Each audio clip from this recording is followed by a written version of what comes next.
नमस्कार, मैं जेनिफर धूरी आज के न्यूट्रिशन काउंसलिंग कोर्स के ह्यूमन एनाटॉमी के सेशन में आपका स्वागत करती हूँ। तो आज हम बात करेंगे बढ़ते हुए बच्चों के शारीरिक विकास की। आज सभी माता पिता चाहते हैं कि उनके बच्चे जीवन के हर क्षेत्र में आगे रहे। इसके लिए वो अपने बच्चों को हर सुविधा देते हैं। उनके स्कूल, पढ़ाई और अन्य बहुत से चीज़ों पर काफ़ी खर्चे करते हैं, लेकिन उनके संपूर्ण विकास में जो सबसे महत्वपूर्ण हिस्सा है उसे सामान्यतः नज़रअंदाज कर दिया जाता है, और वो बेहद ज़रूरी हिस्सा है बढ़ते हुए बच्चों के लिए सही पोषण। 2 से 13 वर्ष की उम्र के बच्चों का मानसिक और शारीरिक विकास बहुत तेज़ी से होता है। इस दौरान उनका शरीर तीव्र गति से विकसित होता है, उनका वजन और लंबाई भी तेजी से बढ़ते हैं। यही वो समय है जब उनकी मसल्स मजबूत होने लगती है और उनकी शारीरिक शक्ति में वृद्धि हो जाती है। यही वो समय है जब बच्चे का बौद्धिक विकास भी अपने चरम पर होता है और वो भाषाएं सीखने, समझने और पढ़ने की क्षमता विकसित करने लगता है।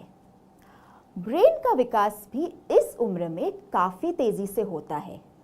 इस उम्र में लड़कों और लड़कियों दोनों में हार्मोन्स का स्राव भी शुरू हो जाता है और परिणाम स्वरूप उनमें कई शारीरिक, मानसिक और व्यावहारिक बदलाव भी होने लगते हैं। उम्र के इस बेहद महत्वपूर्ण पड़ाव पर संपूर्ण विकास के लिए सही पोषक तत्वों का सेवन उनके लिए बहुत ज़रूरी हो जाता है। अगर इस उम्र में बच्चों को सही पोषण नहीं दिया जाए तो उनका विकास ठीक तरह से नहीं हो पाता और उनकी वृद्धि रुक जाती है। उनका डील, डॉल और वजन अपनी उम्र के अन्य बच्चों से कम रह जाता है।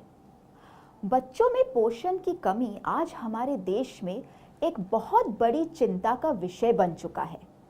वास्तव में विश्व में पोषण की कमी से ग्रस्त हर तीसरा बच्चा भारत में पाया जाता है। भारत में 5 वर्ष से कम उम्र के बच्चों में से 48% बच्चे यानी करीब आधे बच्चे समुचित पोषण की कमी के कारण अपनी उम्र के हिसाब से कम लंबाई वाले हैं। साथ ही भारत में 5 वर्ष से कम उम्र वाले हर 5 बच्चों में एक बच्चा दुर्बल यानी कमजोर है। कम लंबाई और शारीरिक दुर्बलता के कारण ये बच्चे हीन भावना से ग्रस्त हो जाते हैं और खेल कूद और अन्य गतिविधियों में पीछे रह जाते हैं। ये बात भी बहुत ध्यान देने योग्य है कि बच्चों के विकास में हुई ये कमी इरिवर्सिबल है यानी अपरिवर्तनीय है, इसे पलटाया नहीं जा सकता। यानी कि बाद में इन बच्चों को कितना भी अच्छा पोषण दे दिया जाए, उनके शारीरिक और मानसिक विकास में हो चुकी ये क्षति ठीक नहीं हो सकती। बढ़ती उम्र के बच्चों की आंखों को भी विशेष देखभाल की जरूरत होती है। यही समय आंखों के विकास के लिए सबसे अच्छा होता है। बच्चों द्वारा टीवी, मोबाइल और अन्य उपकरणों का उपयोग उनकी आंखों पर बहुत दुष्प्रभाव डालता है। इसलिए ज़रूरी है कि हम उन्हें आंखों के स्वास्थ्य के लिए ज़रूरी पोषक तत्व दें। बच्चों में शारीरिक विकास के लिए जिस ऊर्जा और कैलोरी की ज़रूरत होती है, उसकी पूर्ति सिर्फ पोषक तत्वों के द्वारा ही हो सकती है। डिब्बाबंद प्रोसेस्ड या फास्ट फूड जैसे पिज़्ज़ा, बर्गर्स, नूडल्स आदि कोई भी ज़रूरी पोषक तत्व प्रदान नहीं करते। फास्ट फूड में ज़्यादातर हाई फैट, नमक और शुगर होती है, जो बच्चों के स्वास्थ्य के लिए हानिकारक है। स्कूल जाने की उम्र वाले बच्चे खाने के मामले में बहुत चूजी होते हैं।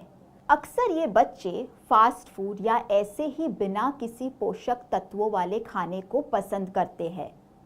इन सब खाने की चीज़ों में प्रोटीन्स, विटामिन्स, मिनरल्स और फाइबर या तो होते ही नहीं या बहुत कम मात्रा में होते हैं। इस इस कारण उन्हें पर्याप्त न्यूट्रिशन नहीं मिलता और उनके शारीरिक व मानसिक विकास में बाधा आती है। भारत में घर का बना खाना भी ज्यादातर कार्बोहाइड्रेट और फैट से भरपूर होता है और उसमें प्रोटीन्स, विटामिन्स, मिनरल्स और फाइबर आवश्यकता से कम मात्रा में ही होते हैं। बच्चों के शारीरिक विकास में पाचन की भी महत्वपूर्ण भूमिका है। आजकल बच्चे फास्ट फूड्स खाना ज़्यादा पसंद करते हैं, जिसमें डाले गए पदार्थों का पाचन नहीं हो पाने से पाचन तंत्र खराब हो जाता है और बच्चों का शरीर पोषक तत्वों को अवशोषित नहीं कर पाता और उन्हें पर्याप्त पोषण नहीं मिलता। इसलिए ये आवश्यक है कि हम उन्हें ऐसे तत्व दें जिनमें पाचन तंत्र को स्वस्थ रखने वाले मित्र बैक्टीरिया जैसे प्रीबायोटिक्स मौजूद हो, जिससे उनकी पाचन क्षमता अच्छी बनी रहे। एक और महत्वपूर्ण फैक्टर जो कि बच्चों के विकास के साथ गहराई से जुड़ा है, वो है बच्चों की रोग प्रतिरोधक क्षमता या इम्यूनिटी, यानी बीमारियों से लड़ने की शक्ति। बढ़ती उम्र के बच्चों को पर्याप्त पोषक तत्व जैसे प्रोटीन्स, विटामिन्स, मिनरल्स और फाइबर ना मिल पाने के कारण उनकी रोग प्रतिरोधक क्षमता भी काफ़ी कम हो जाती है, जिसके कारण वो बहुत जल्दी बीमार पड़ने लगते हैं और कमज़ोर व चिड़चिड़े हो जाते हैं। बार बार बीमार पड़ने के कारण उनका मानसिक और शारीरिक विकास भी अच्छे से नहीं हो पाता। तो आइए आज हमने जो भी सीखा है उस पे प्रश्न उत्तर का अभ्यास करते हैं। प्रश्न 1, बच्चों का शारीरिक और मानसिक विकास सबसे तेजी से कौन सी उम्र में होता है? उत्तर 2 वर्ष से 13 वर्ष की उम्र तक। प्रश्न 2, बच्चों में उचित पोषण की कमी के क्या दुष्प्रभाव होते हैं? उत्तर, पोषण की कमी से कई दुष्प्रभाव होते हैं, जैसे पहला, बच्चों का शारीरिक और मानसिक विकास ठीक तरह से नहीं हो पाता है। दूसरा, उनकी लंबाई कम रह जाती है और वे शारीरिक दुर्बलता के कारण दूसरों से पिछड़ जाते हैं। तीसरा, बच्चों के विकास में हुई कमी की पूर्ति बाद में अधिक पोषण देकर भी नहीं की जा सकती है। प्रश्न 3, बच्चों के पाचन तंत्र को ठीक रखने के लिए कौन से पोषक तत्वों की जरूरत होती है? उत्तर, बच्चों के पाचन तंत्र को ठीक रखने के लिए प्रीबायोटिक्स और प्रोबायोटिक्स की जरूरत होती है। तो इस तरह हमने देखा बढ़ती उम्र के बच्चों के संपूर्ण विकास के लिए उचित पोषण का क्या महत्व है और किस प्रकार पोषक तत्वों की कमी उनके स्वास्थ्य को प्रभावित कर सकती है। अब आपसे मुलाकात होगी अगले सेशन में। धन्यवाद।